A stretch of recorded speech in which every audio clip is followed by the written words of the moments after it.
Hi you guys, if you want to learn how to make my easy and delicious crab cakes, stay tuned.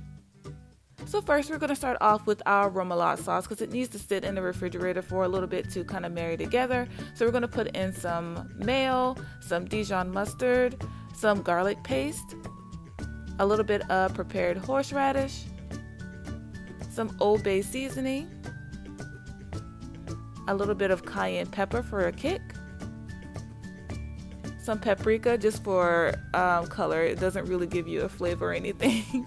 Some Texas Pete, a couple dashes of Worcestershire sauce, some lemon pepper. I usually use a squeeze of fresh lemon, but I didn't have any on hand, so I just used the lemon pepper and it came out just as good.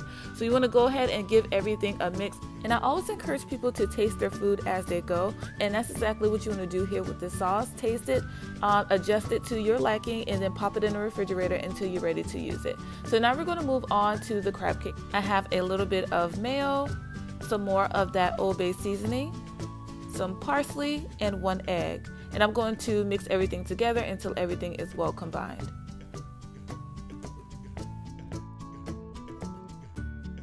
So next I'm going to use some Townhouse crackers. A lot of people use saltine crackers, Ritz crackers, or even panko breadcrumbs, which I've used before. But I love the flavor of the Townhouse crackers because they're a lot more buttery, and I just love the flavor of it more than the others. I was a little overzealous with the amount of crackers that I used, but you can certainly scale back. And then I used the rolling pin to get them crushed up as finely as I possibly can. And then I went ahead and put that into my wet mixture and gave it a good mix. And I saw right away that I was going to need a little bit more moisture, so I adjusted by putting in a few more tablespoons of that mayo. And you don't want your filler to be too thick because your crab meat wouldn't mix in well with it, but you also risk the chance of creating a dense crab cake, and you don't want that. So that's me there putting in a little bit more mayo, giving it a good stir, and then this is the consistency that you want. It's not too wet and it's not too dry.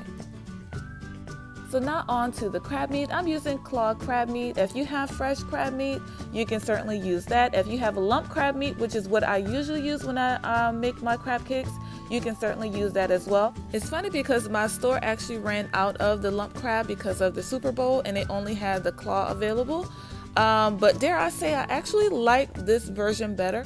To me, the claw meat had a lot more flavor than the lump crab meat, and also the price point is less expensive as well. So you're getting more flavor and you're paying less money. So as you can see, I'm mixing this very gently. You don't want to mix this vigorously. Just mix it gently until everything is nicely incorporated. And then I went ahead and sectioned everything off. You should be able to make 4 really nice sized crab cakes with this mixture. So we're going to go ahead and form these into discs just like so.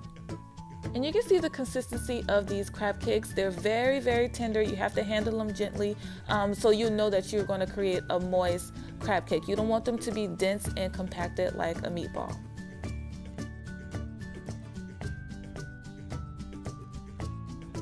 So you want to pop these into your fridge for at least 30 minutes. Just so they can stabilize while you're cooking them. Otherwise, they're just probably going to fall apart on you. So I've melted about 1.5 tablespoons of butter in my non-stick skillet, and we're just going to start cooking these crab cakes. And you want to do this slow kind of. You don't want to cook these crab cakes on high heat because you risk burning them. So now after about maybe 3 to 5 minutes on one side, you want to give them a good flip, and you can see that they're nice and golden brown. And you want to go ahead and cook them for another 3 to 5 minutes on the other side as well.